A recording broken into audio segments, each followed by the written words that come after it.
Assalamualaikum warahmatullahi wabarakatuh. Pemirsa, saya Sandrina Malakiano kembali hadir menjumpai Anda dalam pengajian Tafsir Al-Misbah, mengenal Juz Amma bersama Ustadz Quraisy Shihab. Surat Al-Kautsar, surat yang terdiri dari 3 ayat dan merupakan surat terpendek dari 114 surat yang ada di dalam kitab suci Al-Quran yang akan dikupas kali ini. Tema pokok surat ini adalah pujian Allah kepada Nabi Muhammad yang telah mencapai puncak kemuliaan akhlaknya. Di samping itu, pada surat ini Allah juga berjanji akan memberikan perintah kepada Nabi Muhammad untuk menyembelih unta dan bertasbih kepada Allah sebagai bentuk rasa syukur atas anugerah yang diberikan Allah kepadanya. Para ulama tafsir berbeda pendapat seputar perintah menyembelih unta tersebut. Apakah perintah tersebut berkaitan dengan kurban pada hari raya Idul Adha atau berkaitan dengan akikah? Untuk mencari jawaban tersebut, langsung kami mengajak Anda untuk menyimak uraian Ustadz Quraisy Shihab. Bismillahirrahmanirrahim. Alhamdulillah. Alhamdulillahilladzi bi ni'matihi tatimmus shalihat. Wassalatu wassalamu ala sayyidina Muhammad sayyidis sadat wa ala alihi wa ashabihi an-nujum an-nayyirat. Kali ini kita akan bahas surah Al-Kautsar. Surah ini adalah surah yang paling sedikit ayat-ayatnya di dalam Al-Quran. Hanya terdiri dari 3 ayat. Kalau ada, dan memang ada, tantangan Al-Quran kepada semua makhluk, manusia dan jin, untuk membuat semacam Al-Quran, yakni semacam satu surah, maka sebenarnya satu surah itu adalah yang serupa dengan apa yang akan kita bahas ini. Yakni cukup 3 ayat. Dan Allah menyatakan kalian tidak akan bisa membuat walau 3 ayat. Bahkan walau 1 ayat yang panjang. Nah, surah ini Inna a'tainakal kautsar. Namanya Al-Kautsar. Ada juga yang menamainya An-Nahr. Karena ada riwayat yang menyatakan bahwa Al-Kautsar yang dimaksud adalah sungai di sorga. Sungai itu An-Nahr. Surah ini merupakan surah yang ke-14 yang diterima oleh Nabi Muhammad SAW. Dia dimulai dengan firman-Nya, A'udzubillahi minasyaitonirrajim, Bismillahirrahmanirrahim, Inna a'tainakal kautsar. Sesungguhnya kami telah menganugerahkanmu Al-Kautsar. Saya ingin garis bawahi dulu kata a'tainaka. Kata a'taina dari kata a'ta, itu memberi sesuatu untuk menjadi milik. Saya bisa beri Anda pinjam pulpen sama saya beri. Ini saya hanya beri untuk Anda pinjam, bukan untuk Anda miliki. Tapi a'ta, kata ulama-ulama, itu memberi sebagai milik. Itu satu. Yang kedua, kata a'ta juga itu mengisyaratkan sedikit. Inna a'tainaka, kami telah memberimu dalam kurung sedikit Al-Kautsar. Nah, Kautsar dari segi bahasa terambil dari kata katsir, banyak. Jadi coba kita lihat segi bahasanya dulu. Kami sudah memberikan kepadamu sedikit, banyak. Apa maknanya ini? Ada pelajaran, langsung kita angkat pelajaran ini. Kalau memberi, anggap sedikit. Kalau menerima, anggap banyak. Ya kan?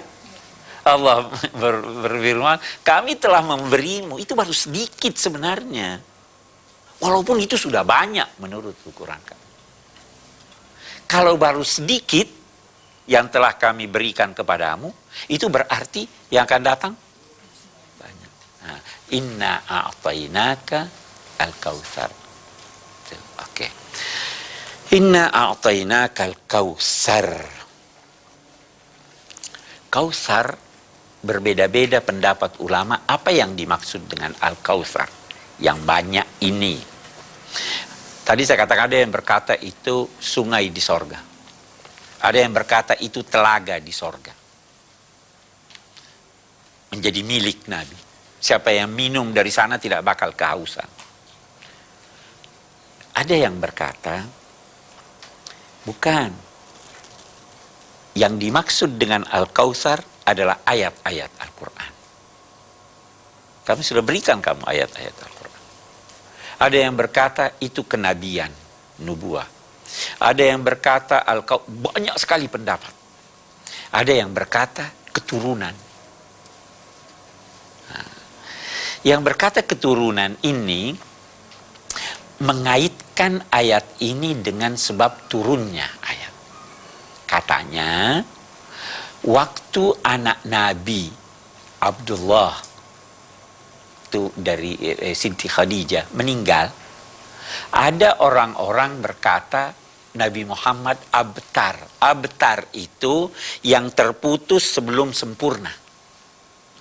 Kalau anak masih kecil lahir, terputus keturunan, ya kan? Kalau dia sudah besar lahir, dia sudah kawin, sudah punya anak, tidak terputus sudah keturunan, ya toh? Nah, anak Nabi Muhammad Abdullah ini meninggal waktu kecil. Terus orang-orang musyrik berkata, itu coba lihat si abtar yang terputus keturunannya.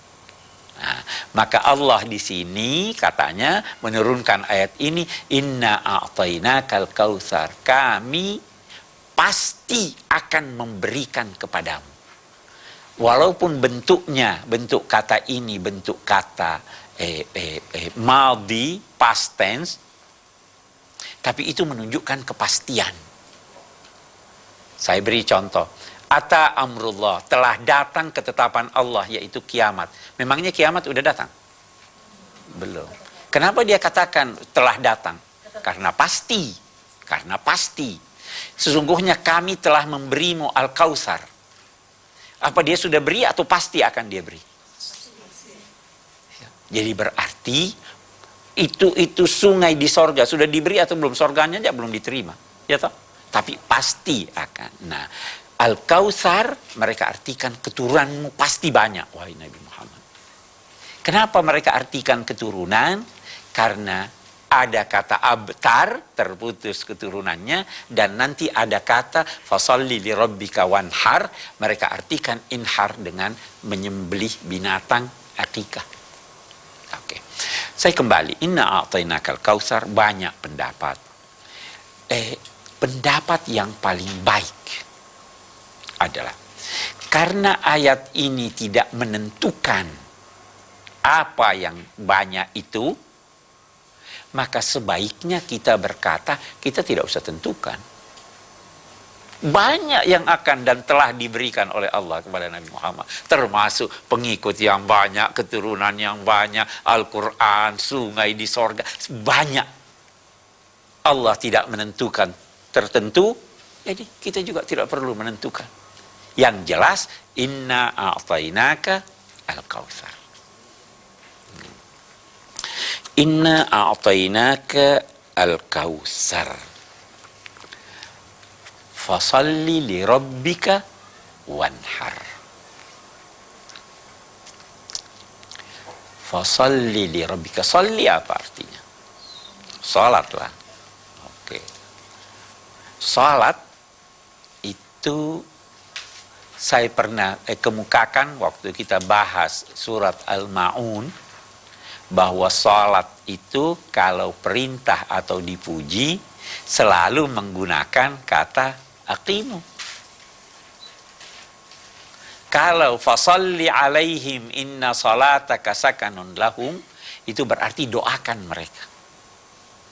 Nah, kalau kita artikan di sini salat dalam arti salat itu adalah perbuatan dan ucapan yang dimulai dengan takbir, ya, diakhiri dengan salam.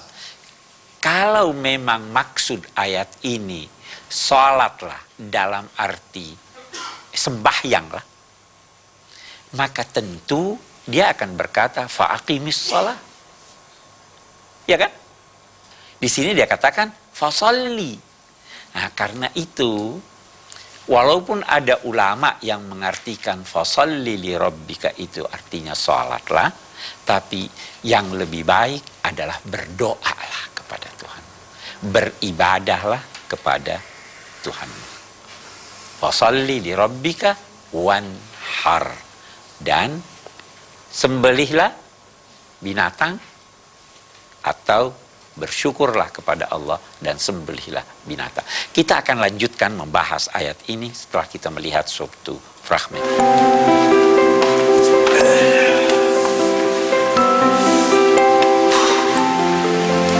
Bagaimana? Istri dan anakmu baik-baik saja? Alhamdulillah, semuanya baik-baik saja, Pak. Syukur.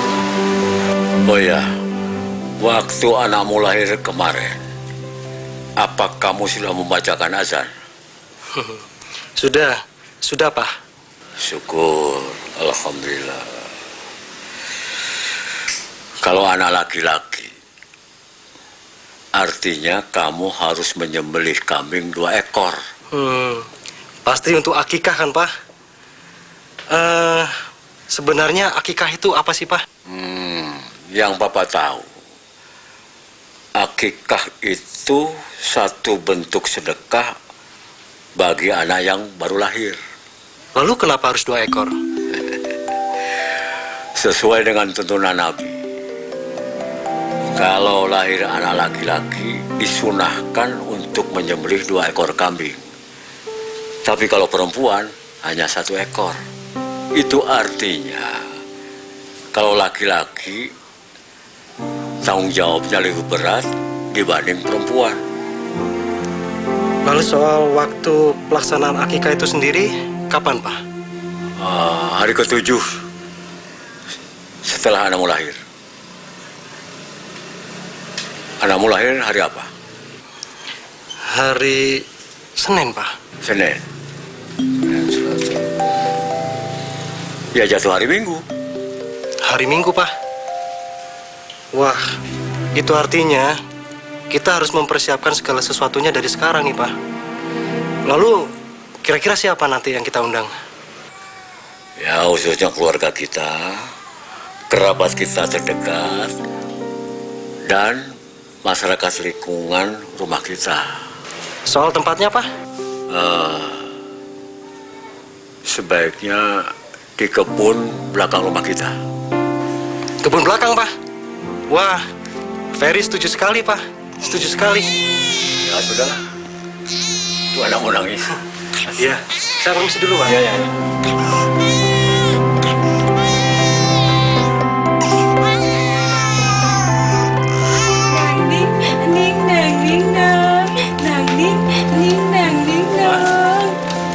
Putri, kelihatan anakmu ini haus.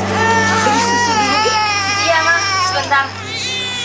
Putri, usahakan memberikan ASI kepada anakmu ini sampai dia berumur 2 tahun. Karena itu ajaran di agama kita. Iya, Ma. Insya Allah, Putri usahakan. Fer, anakmu ini mau dikasih nama siapa? Namanya Irfan Maulana. Nama panggilannya Irfan. Ya kan, Ma? Ya, bagaimana baiknya papanya aja. Yang penting artinya bagus. Nah, itu yang penting, ya. Kapan akikahnya, Pak? Insya Allah hari Minggu. Sekalian ada usul dari papamu. Nanti kalau bikin selamatan katanya di taman belakang saja. Ya, nggak ada masalah. Tambah asik malah. Iya, betul. Oh ya, jangan lupa Putri, anakmu dikasih ASI sampai dia berumur 2 tahun, ya. Assalamualaikum warahmatullahi wabarakatuh. Waalaikumsalam warahmatullahi wabarakatuh.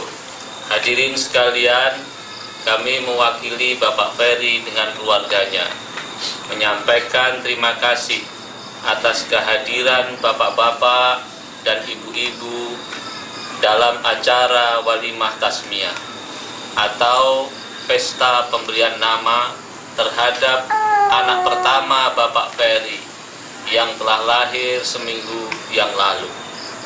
Kebetulan anak yang lahir ini laki-laki, diberi nama Irfan Maulana dengan panggilan Ivan. Tadi pagi telah dilaksanakan potong rambut dan akikohnya, yakni menyembelih 2 ekor kambing yang memang disunahkan oleh agama Islam. Untuk itu, marilah kita buka acara ini dengan bacaan Ummul Kitab. Al-Fatihah. Bismillahirrahmanirrahim. Alhamdulillahirabbil alamin, arrahmanirrahim, maliki yaumiddin. Iyyaka na'budu wa iyyaka nasta'in. Ihdinas siratal mustaqim. Siratal ladzina an'amta 'alaihim ghairil maghdubi 'alaihim waladdallin. Amin. Silakan. Ya Nabi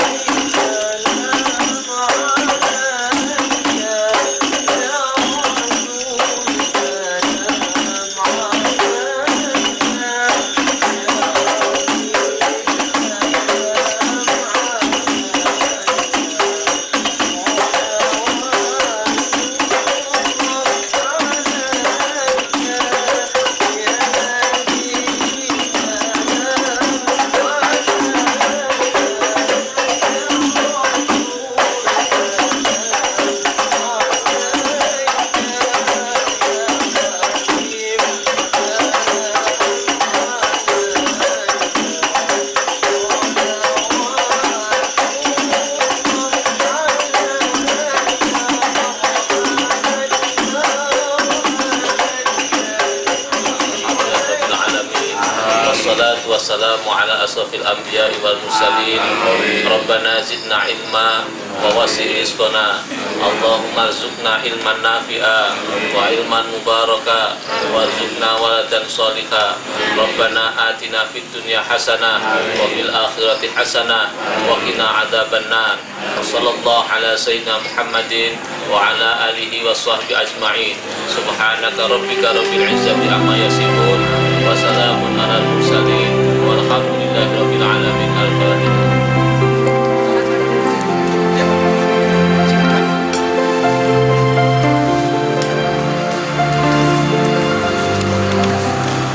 Mari Pak. Anda silakan.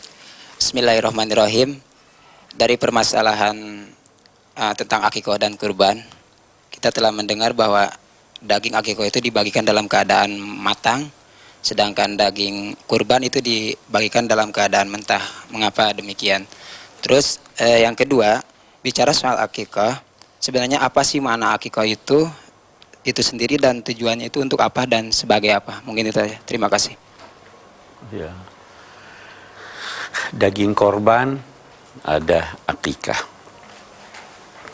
Yang pertama dulu saya ingin kemukakan dalam konteks korban dan akikah. Ada sementara ulama beranggapan bahwa daging akikah itu atau berakikah itu tidak lagi dianjurkan setelah adanya perintah berkorban.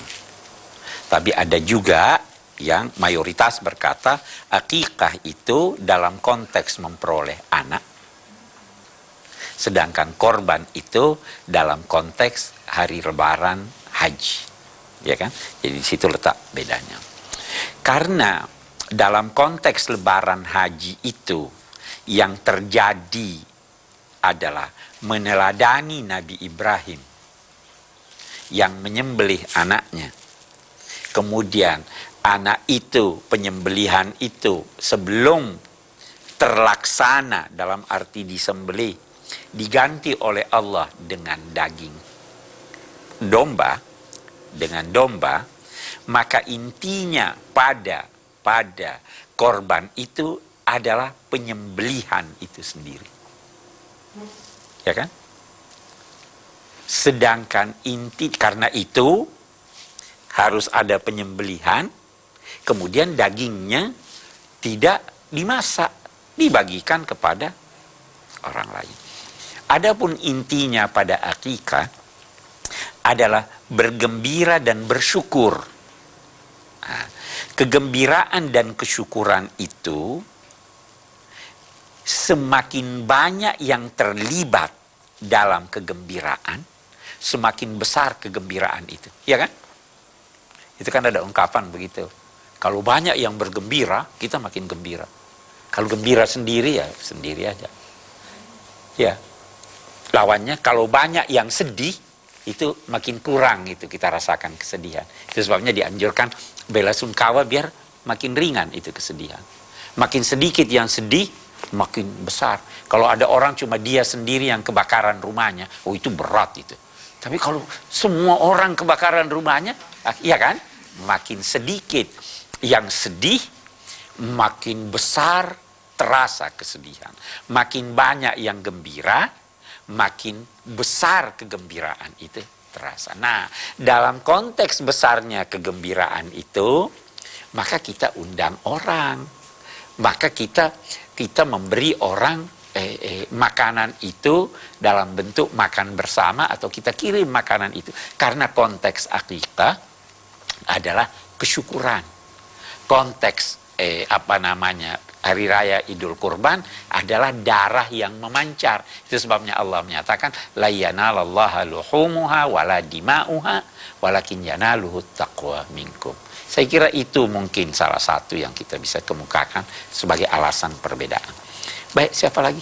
Ibu, silahkan. Ustaz, saya mau bertanya, kenapa akikah seorang anak laki-laki harus 2, sedangkan anak perempuan hanya 1? Terus sampai batas kapankah anak diharuskan akikah, mulai umur berapa sampai umur berapa? Pada umumnya kami punya anak dalam keadaan masih susah. Tolong jelaskan. Dan akikah itu dimakan oleh siapa saja, keluarganya boleh makan atau tidak?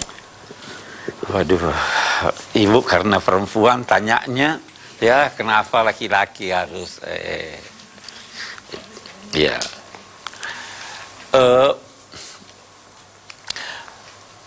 laki-laki mempunyai kewajiban terhadap dirinya dan keluarganya.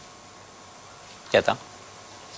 Perempuan, karena itu laki-laki berkewajiban yang sudah bersuami, berkewajiban membelai dirinya dan anaknya dan istrinya. Itu juga sebabnya bagian laki-laki dalam warisan 2 kali bagian perempuan. Nah, sehingga wajar kesyukuran itu dinampakkan dalam bentuk yang lebih besar.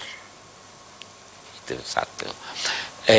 Akikah ini sebaiknya dilaksanakan pada hari ke-7. Tetapi kalau tidak bisa, maka dilaksanakan kapan saja. Bahkan ada riwayat yang menyatakan walaupun yang bersangkutan sudah dewasa. Nah, memang ada juga pendapat ulama yang mengatakan bahwa karena kewajiban akikah itu pada ayah, maka kalau bisakah orang mengakikahkan dirinya? Ini beda pendapat. Sebagian ulama berkata tidak perlu, sebagian ulama berkata boleh saja walaupun sudah dewasa dan sebagainya. Jadi kalau misalnya ada di antara bapak-bapak yang tidak diakikahkan dulu, ya undang aja kita ini untuk makan bersama, ya kalau kita itu. Oke. Fasalli li rabbika wanhar. Saya tadi katakan bahwa sholli ada yang mengartikannya salat. Ya kan? Oke. Ada juga, tetapi kalau kita mengartikan itu salat, maka itu tidak sejalan dengan penggunaan Al-Quran selama ini yang kalau memerintahkan salat, itu didahului oleh kata aqim. Wa aqimis shalah atau aqimu. Jadi kalau begitu, kurang tepat memahami kata sholli di sini dengan salat. Lebih wajar difahami di sini salat dalam arti berdoa.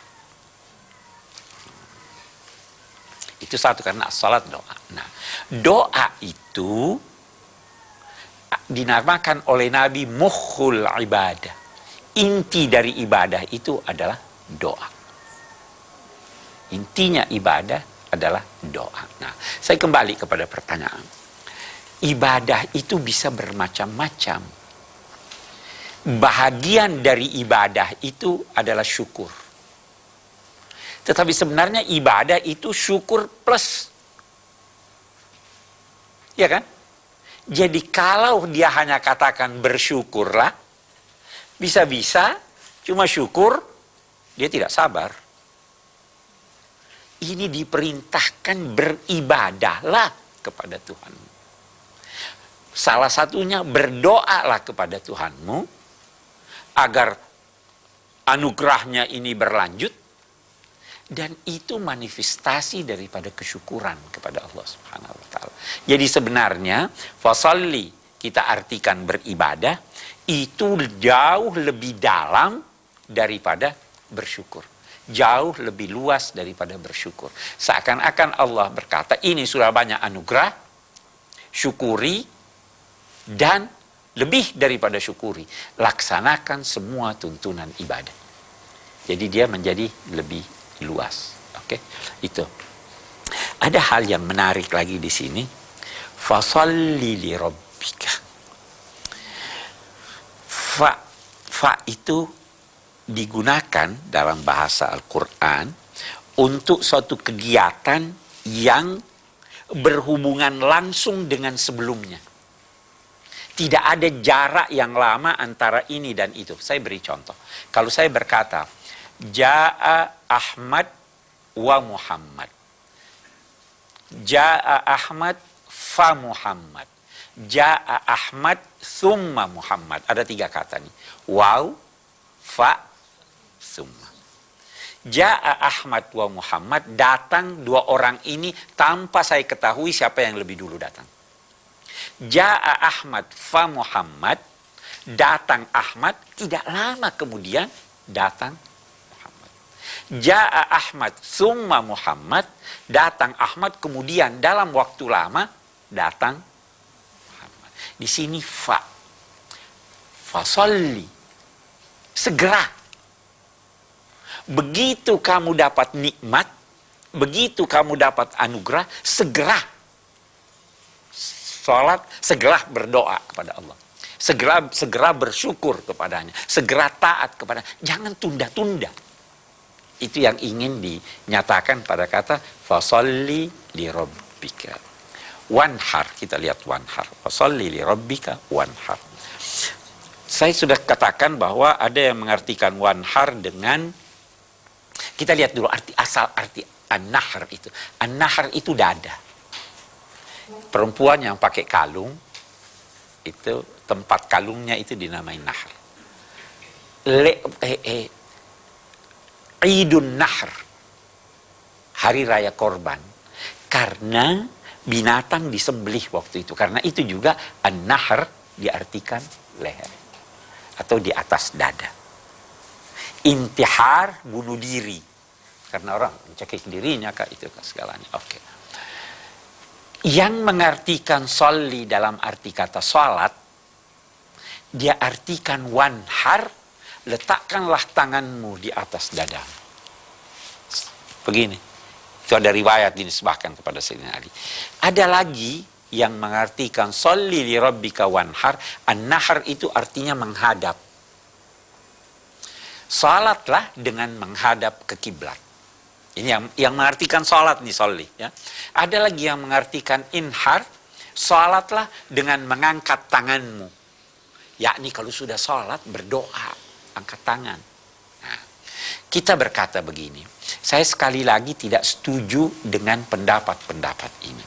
Karena kalau memang Rasulullah Shallallahu Alaihi Wasallam diperintahkan untuk salat dengan meletakkan tangan di dada, pasti selalu Nabi akan begitu. Ya, tapi kenyataannya tidak. Kalau kita ke Mekah, kita lihat itu ada orang yang sholat begini ya. Itu Nabi juga begitu. Ada yang taruh di atas perutnya begini, ada yang begini. Jadi tidak mungkin makna fasalli li rabbika wanhar dalam arti sholatlah dan letakkan tanganmu di sini. Ada yang dinamai oleh ulama-ulama tanawwu'ul ibadah, keragaman cara Nabi beribadah. Kalau diartikan di sini, salat letakkan dadamu di sini, itu tidak ada keragaman. Sedangkan kenyataan menunjukkan ada keragaman beribadah. Anda mau ibadah salat, luruskan tangan, taruh di sini, taruh di sini. Itu semua dipraktekkan oleh Nabi. Kita tidak usah pertengkarkan itu. Nah, karena itu sekali lagi saya katakan, saya lebih cenderung memahami fasholli li rabbika wanhar dalam arti berdoalah kepada Allah, beribadahlah kepada Allah dan sembelihlah. Nah, mengapa? Dalam kaitannya kamu diberi anugerah yang banyak, antara lain diberi keturunan yang banyak. Inna syani'aka huwal abtar. Syani itu terambil dari kata syana'an, benci. Inna syani'aka, yang membencimu, itulah yang al-abtar. Kita sudah katakan tadi, abtar itu orang yang terputus, yang tidak, sehingga tidak sempurna. Itu sebabnya Nabi bersabda, kullu amalin zibal la yabda'u fihi bi bismillahirrahmanirrahim fahuwa abtar. Semua amalan yang tidak dimulai dengan bismillahirrahmanirrahim itu terputus, tidak sempurna. Nah, inna syani'aka huwal abtar.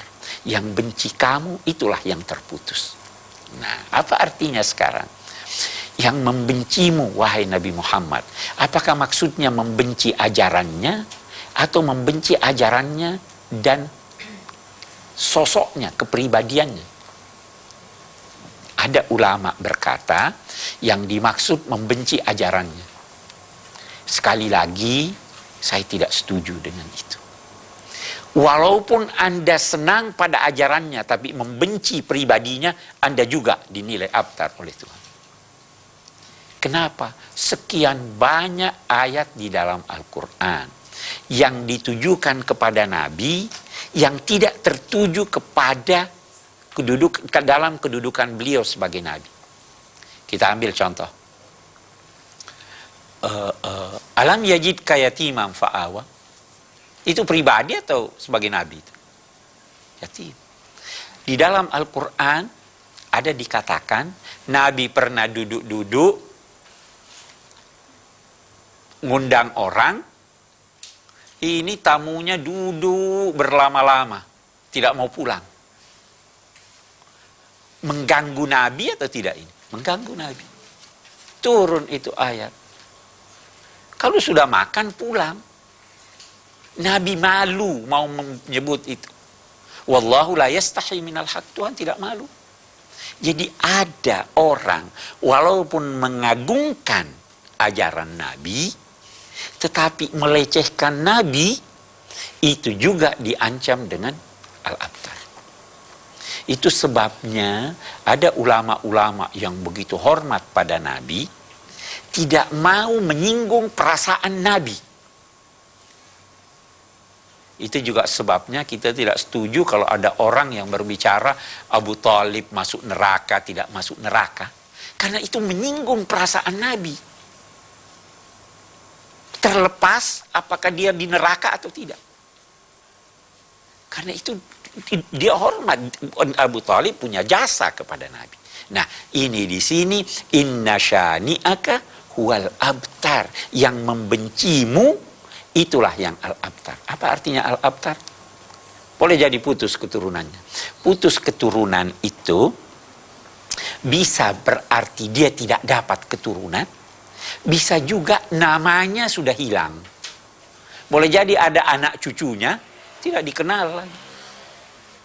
Itu inna syani'aka huwal abtar.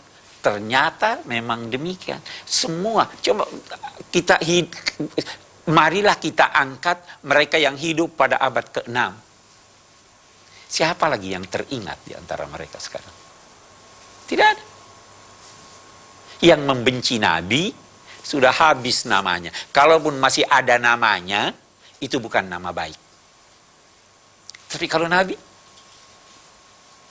itu namanya tetap nama baik. Itu yang dimaksud dengan inna syani'aka huwal abtar. Yang membenci kamu, itulah yang terputus. Bisa juga diartikan al-abtar, yang terputus dari kebajikan. Tidak dapat kebajikan lagi. Sama itu tadi, kullu amalin zibal la yabda'u fi bismillah. Tidak ada kebajikan di sana. Nah, kita kembali. 3 ayat ini dalam surah ini kita bisa jadikan contoh dari kesempurnaan kitab suci Al-Quran. Di sini, kata sementara ulama, ada pemberitaan tentang gaib Al-Quran. Waktu turun, ini kan turun, ayat ini turun di Mekkah nih. Nabi pengikutnya masih begitu sedikit. Tetapi dia memberitakan bahwa lawan-lawannya itu akan terputus. Nabi waktu turun surah ini, anak keturunannya mati. Tetapi ternyata kemudian banyak anak keturunannya melalui Fatimah. Ini dikatakan sebagian dari mukjizat Al-Quran yang disampaikan di sini. Kita bisa ambil kesimpulan kalau begitu. Oke. Apa kesimpulan kita? Inna a'tainakal kautsar itu tadi saya sudah katakan bahwa berilah orang, tapi jangan anggap yang Anda beri itu banyak. Dan terimalah, tapi jangan anggap yang Anda terima itu sedikit. Itu, ya kan? Inna a'tainaka al-kautsar. Yang kedua, syukurilah segera nikmat Allah. Jangan menangguhkan kesyukuran itu, apalagi jangan tidak bersyukur. Dari mana difahami itu? Fasalli li rabbika wanhar. Ada orang udah dapat nikmat gak syukur-syukur. Yang diperintahkan itu segera syukuri nikmat itu. Oke. Yang ketiga, agungkanlah Nabi Muhammad SAW, baik sebagai Rasul maupun sebagai pribadi. Sekian banyak non-Muslim yang mengakui kehebatan Nabi Muhammad SAW, ya kan? Nah, kita sebagai Muslim harus mengagungkannya pengagungan berganda. Sekali didorong oleh iman kita bahwa beliau itu Rasul, sekali didorong oleh kesadaran kita sebagai manusia, walau terlepas dari iman, bahwa beliau itu adalah seorang manusia yang agung. Ya kan? Karena kita melebihi non-Muslim terhadap Rasulullah. Kelebihan kita percaya, dia tidak percaya. Yang tidak percaya aja mengagungkan, apalagi kita yang percaya. Nah, itu. Yang keempat, yang saya ingin ambil kesimpulan di sini, agungkan, jangan menyinggung perasaan Nabi Muhammad SAW. Walaupun itu berkaitan dengan pribadi beliau, bukan ajaran beliau. Saya akan beri contoh dalam konteks ini. Kalau saya memaki anak saya tidak tersinggung kalau saya yang maki. Kalau ibu yang maki, walaupun benar, saya bisa tersinggung nggak? Bisa tersinggung. Kalau saya berandai buruk terhadap anak saya, tidak apa-apa. Tapi kalau orang lain berandai buruk, bisa menyinggung saya atau tidak? Bisa. Ini ulama dalam konteks ini ada hadis menyatakan begini. Lau anna Fatimah binti Muhammad saraqat laqata'tu yadaha. Nabi berandai, seandainya Fatimah putri Muhammad mencuri, saya akan potong tangannya. Bagaimana ulama yang mengagungkan pribadi Nabi Muhammad? Mereka berkata, itu Nabi Muhammad berandai buruk buat putrinya. Kalau saya tidak mau berandai buruk terhadap putri Nabi Muhammad. Sehingga dia meriwayatkan hadis itu dengan menyatakan, seandainya si A tanpa menyebut nama mencuri, saya akan potong tangannya. Itu penghormatan pada pribadi Nabi Muhammad SAW. Itu yang dapat kita simpulkan dari surah kita ini. Mudah-mudahan ada manfaatnya. Kita bertemu pada episode yang akan datang. Wassalamualaikum warahmatullahi wabarakatuh.